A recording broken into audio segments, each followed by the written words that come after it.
We were there in support of the D-Day landings and the subsequent beachhead, and we did two sorts of things. We did the patrols in the channel, looking for possible submarines.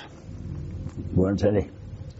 Occasionally we did a convoy escort up to Dover, round the corner and back, but not very often. But the most exciting thing was the Rover patrols. These happened at night, and every night about 6 Avengers would take off one at a time at between half-hour and hourly intervals, and we would search the Dutch coast from Hook of Holland way down to Havre and Dieppe. You wouldn't do the whole lot, but half of it patrol about 1 mile off the coast.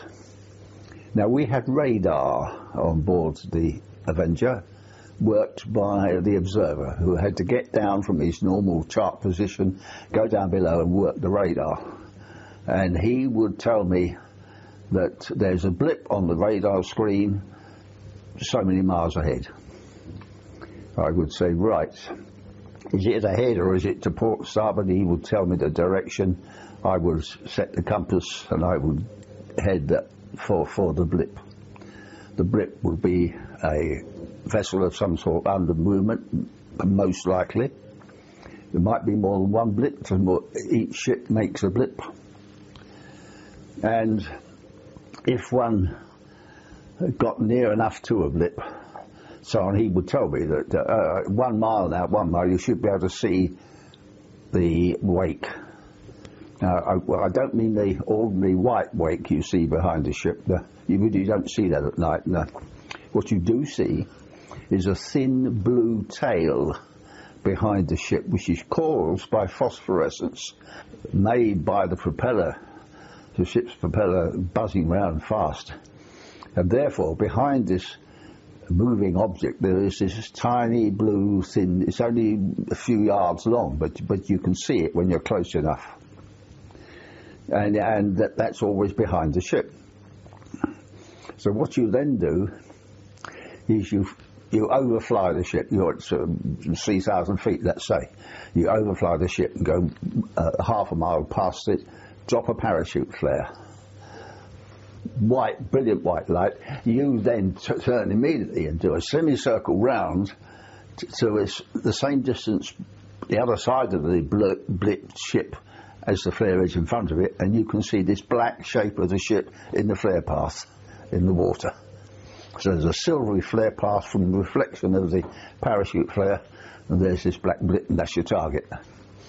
Open bomb doors, 45 degrees, press the button. No, best of luck. We're coming up, I think it was just north of Dieppe somewhere, but it didn't matter. We're coming up, he says, I've got 2 blips on the radar. One big one, one small one, together. I said, right. We'll head in. I headed for them at about 3,000 feet. And sure enough, I could see the 2 little blue tails, one bigger than the other, right over the top, drop the flare, circle back round, come in, dive down on the big one first, lining myself up with the same angle that he was steaming, I was steaming, so I mustn't be a bit left or right, otherwise the bomb's drop in the sea. I'm right down the centre line. And I pressed the button and away went 2 bombs. And within 2 seconds it went boom, boom. The explosion, both of them, the direct hits on the ship, you see, one smack in the middle and one just forward where the bridge would be. And the concussion from that hit the underside of the aircraft. I could feel it, I knew it. 2 direct hits. The intercom was a buzz.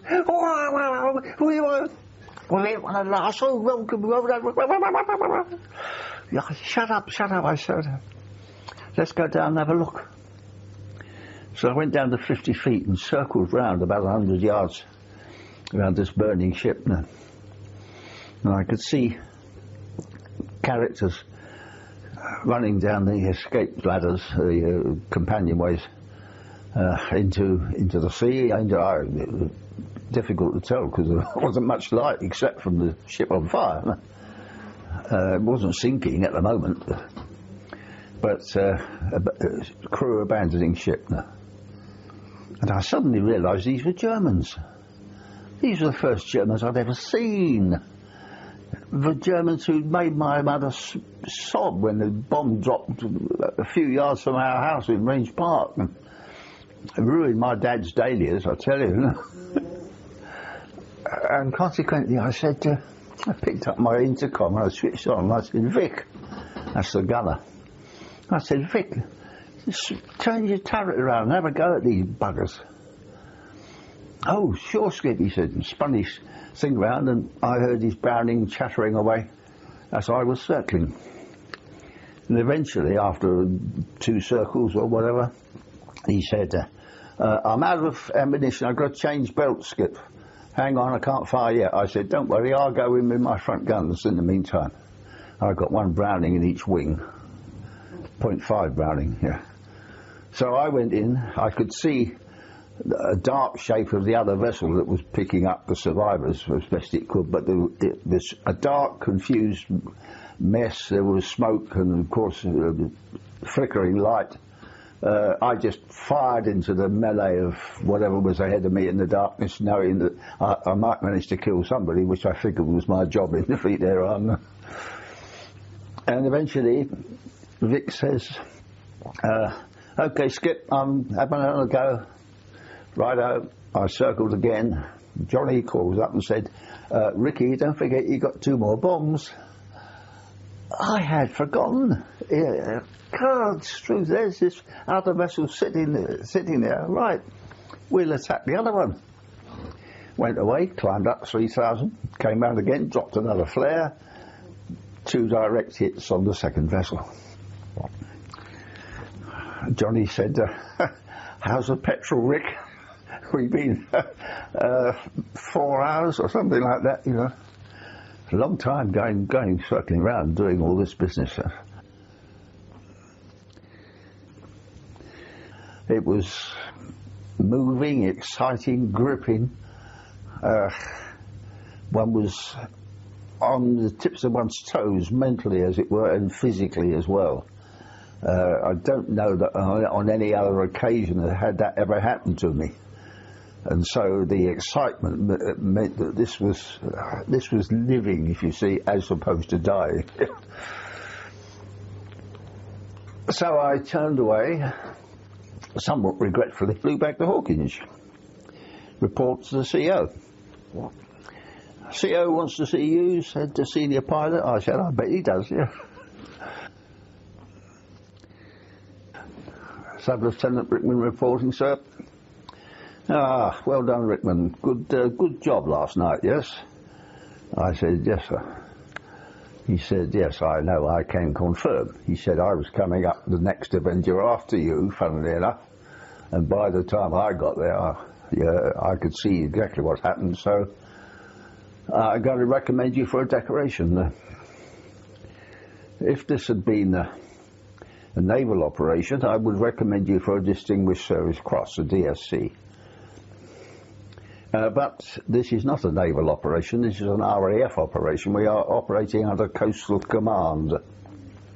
Consequently, I am recommending you for a DFC, a Distinguished Flying Cross, but I don't think you'll get it.